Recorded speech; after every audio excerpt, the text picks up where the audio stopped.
नमस्कार, मैं विवेकानंद और आप देख रहे हैं न्यूज फॉर नेशन। पटना में हाई प्रोफाइल रुपेश मर्डर कांड का पुलिस ने खुलासे का दावा किया है। पटना एसएसपी ने बाकायदा प्रेस कॉन्फ्रेंस किया है और पूरी कहानी बताई है। हम आपको बता दें, सबसे पहले हम बताते हैं आपको कि पटना एसएसपी ने यह बताया है कि इस पूरे मामले में एक शख्स जो मेन अभियुक्त है, जो मेन एक्यूज्ड है, जिसने पूरी प्लानिंग रची, जो घटना में शामिल था, उसकी गिरफ्तारी हुई है। उसका नाम ऋतुराज है।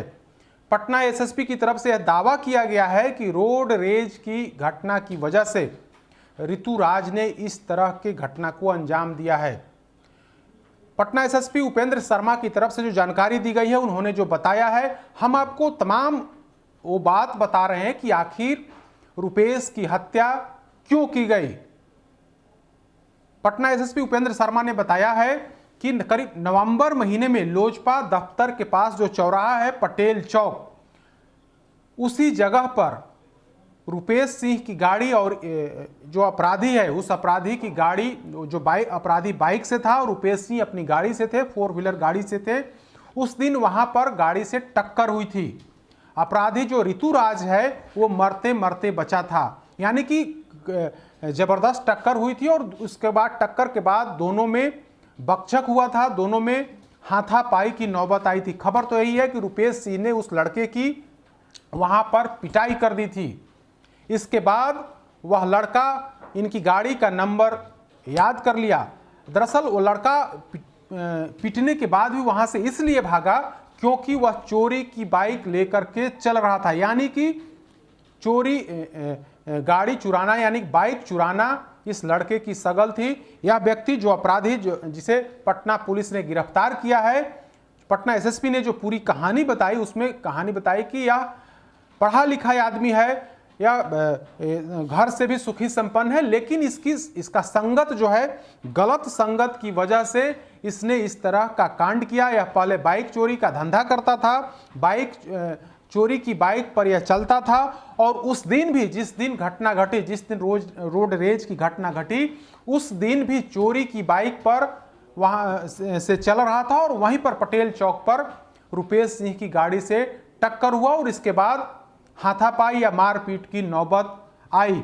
वहीं से इस मामले की शुरुआत हुई।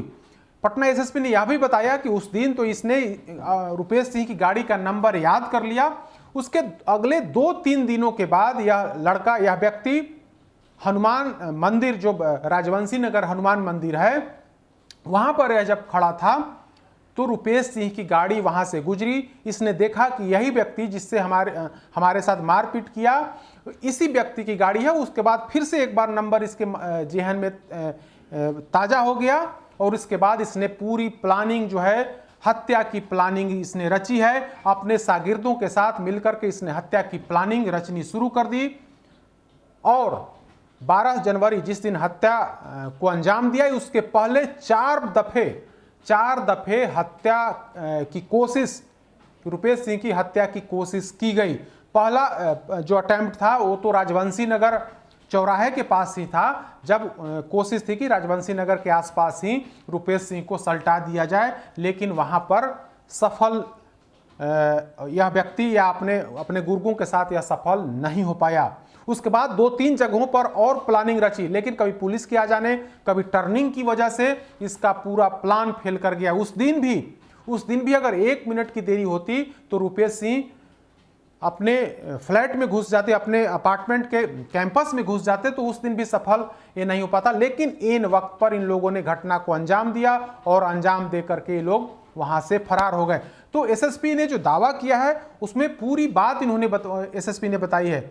एसएसपी ने यह भी बताया है कि 1:30 बजे के बाद, जिस दिन घटना घटी उस दिन 1:30 बजे के बाद मोबाइल जो है, इन लोगों का मोबाइल बंद हो जाता है। 1:30 बजे के बाद मोबाइल बंद होता है।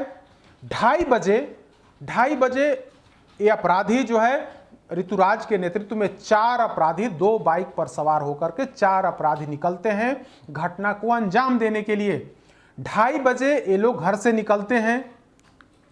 करीब 2:58 पर जो बेली रोड पर राजवंशी नगर हनुमान मंदिर है, वहां पर 2:58 पर ये लोग वहाँ पर पहुँचते हैं।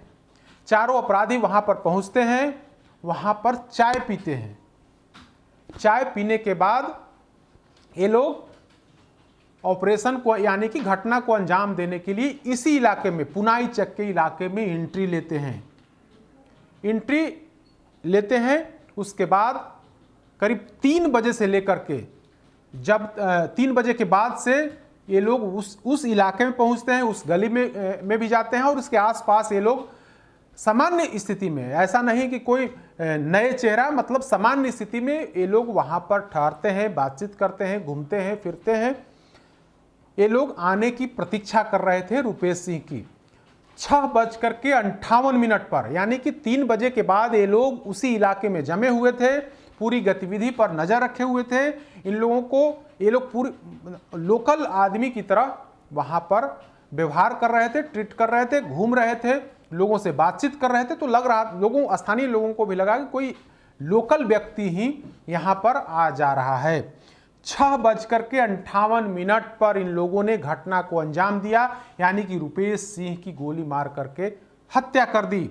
उसके पहले इन लोगों ने पूरी प्लानिंग वहां पर रची। हालांकि जो पटना एसएसपी हैं, उन्होंने बताया है कि घटना को अंजाम देने से पहले भी उन लोगों ने उस इलाके की रेकी की, पूरी एक एक गतिविधि पर नजर रखी।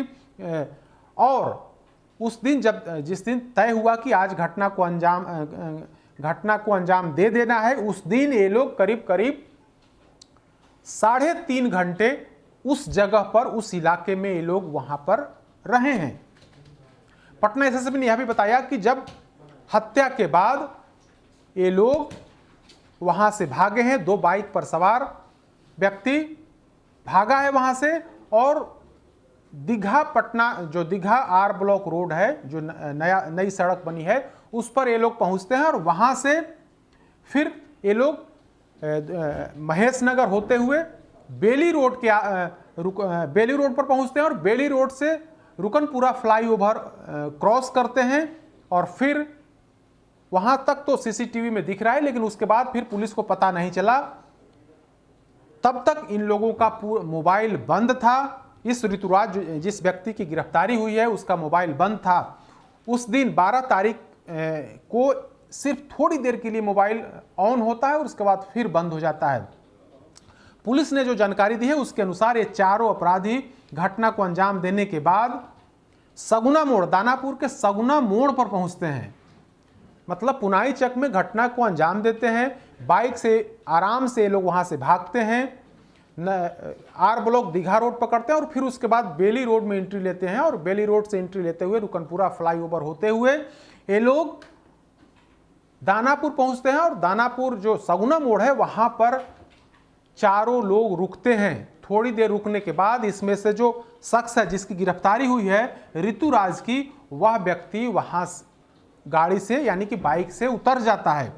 वहां से उतरने के बाद जो अन्य 3 लोग थे, 2 बाइक को लेकर के वहां से निकल गए। हालांकि वो तीनों लोग कौन थे, इसकी जानकारी पटना एसएसपी ने नहीं दी है। उनका नाम गुप्त रखा गया है ऑपरेशन के दृष्टिकोण से, उनकी गिरफ्तारी के दृष्टिकोण से। जो ऋतुराज की जो गिरफ्तारी हुई, तो उसने पुलिस को बताया भी, और पुलिस, पटना एसएसपी ने इसकी जानकारी भी दी है कि इस बाइक को छोड़ करके यह ऑटो पकड़ लेता है और ऑटो से वहां से वापस अपने घर, जो जिस आवास में रहता था, वहां पर ये ऑटो पकड़ करके पहुंचता है। बाकी के जो तीनों अपराधी थे वे वहां से फरार हो गए। कहां गए, पुलिस इसकी जानकारी नहीं दी है। पुलिस ने अपनी कहानी में आगे बताया है कि ये लोग, यह व्यक्ति जो ऋतुराज है, यह व्यक्ति अगले दिन यानी कि 13 तारीख को यह रांची भाग जाता है। रांची जाने के बाद इसका मोबाइल थोड़ी देर के लिए ऑन होता है। पुलिस लगातार जांच ही कर रही थी, लगातार सीसीटीवी फुटेज खंगाल रही थी। इसी बीच इस नंबर को जब लोकेट किया कि करीब हजारों मोबाइल नंबर को सर्च किया गया, उस पर नजर रखी गई, तो उसमें यह नंबर यानी कि ऋतुराज का नंबर सामने आया, जिसमें पता चला कि ऋतुराज का घटना के कुछ समय पहले से इसका मोबाइल बंद है, यानी कि दोपहर 1:30 बजे के आसपास से इसका मोबाइल बंद है। थोड़ी देर के लिए चालू हुआ बीच में, उसके बाद फिर बंद हो गया और अगले दिन इसका टावर लोकेशन रांची बता रहा है। पुलिस इस बिंदु पर आगे अनुसंधान की। पटना एसएसपी ने यह भी बताया कि घटना के बाद पता नहीं चल पा रहा था कि आखिर असली वजह क्या है, परिवार के लोग भी नहीं बता रहे थे, लेकिन हम लोगों ने ठेकेदारी से लेकर के टेंडर विवाद समेत अन्य विवादों पर भी हमने जांच को आगे बढ़ाया। लेकिन कई दिनों के बाद यह बात सामने आई कि इसमें रोड रेज की घटना है। जो पूछताछ हुई, पूछताछ में ऋतुराज ने यह भी बताया है कि हमें यह पता नहीं था कि यह व्यक्ति इतना बड़ा आदमी है, इतना हाई प्रोफाइल व्यक्ति है। जब घटना के अगले दिन जब हम रांची पहुंचे, वहां के अखबारों में जब हमने देखा, कई यूट्यूब चैनल्स में जब हमने देखा कि लगातार इसकी खबरें चल रही हैं, तब हमें पता चला, तब हमें एहसास हुआ कि जिस व्यक्ति की हमने हत्या की वह हाई प्रोफाइल व्यक्ति था और पूरा बिहार जो है इस हत्याकांड से तिलमिला गया है। लोग परेशान हैं, सरकार पुलिस हमें खोज रही है। तब हमें एहसास हुआ कि जिस व्यक्ति की हत्या हुई वह बहुत बड़ा व्यक्ति था। पटना एसएसपी ने यह भी कहा है कि अखबारों के माध्यम से ही इसको जानकारी हुई। हालांकि पूछताछ में जब मीडिया ने उस व्यक्ति ऋतुराज से जब सवाल किया तो उसने भी बताया कि एसएसपी साहब जो कह रहे हैं वो पूरी सच्चाई है, हम आवेश में आकर के इस तरह की घटना को हमने अंजाम दिया है। तो एक एक बिंदुवार पटना एसएसपी ने जानकारी दी है कि घटना की वजह क्या थी, किस तरीके से घटना घटी। 4 बार 12 तारीख यानी कि 12 जनवरी से पहले 4 बार हत्या करने की प्लानिंग रची गई, लेकिन वो प्लानिंग फेल हो गई। अंतिम बार 5वीं बार जो प्लानिंग रची गई वो सक्सेस हो गई। और ठीक पहले अगर हम लोग 1 मिनट की देरी कर देते तो उनकी गाड़ी अपार्टमेंट के अंदर प्रवेश कर जाती। हम लोगों ने ऐन वक्त पर घटना को अंजाम दिया और उनकी वहीं पर हत्या कर दी। तो ये पूरी कहानी पटना एसएसपी की तरफ से बताई गई है। हालांकि अभी भी जो पटना एसएसपी ने बताया है कि ऋतुराज को कोई रांची से नहीं बल्कि पटना राजधानी पटना के ही एक इलाके से इसकी गिरफ्तारी की गई है। रामकृष्णा नगर इलाके से गिरफ्तारी की गई है और यह धनरुआ का रहने वाला है और रामकृष्णा नगर इलाके में यह रहता है और इसका ननिहाल जो है वो घोसी है। इसकी जानकारी पटना एसएसपी ने यही बताया। हालांकि उन्होंने यह भी बताया कोई किसी बड़ी वारदात में यह जेल नहीं गया है या छोटी वारदात में भी यह जेल नहीं गया है। हम अन्य जिलों से इसके बारे में अपराध की जानकारी ले रहे हैं,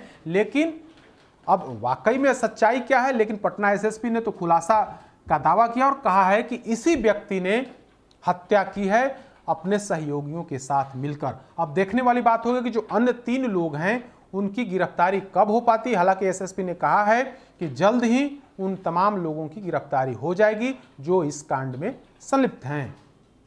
अधिक अपडेट्स के लिए देखते रहिए न्यूज़ फॉर नेशन। नमस्कार।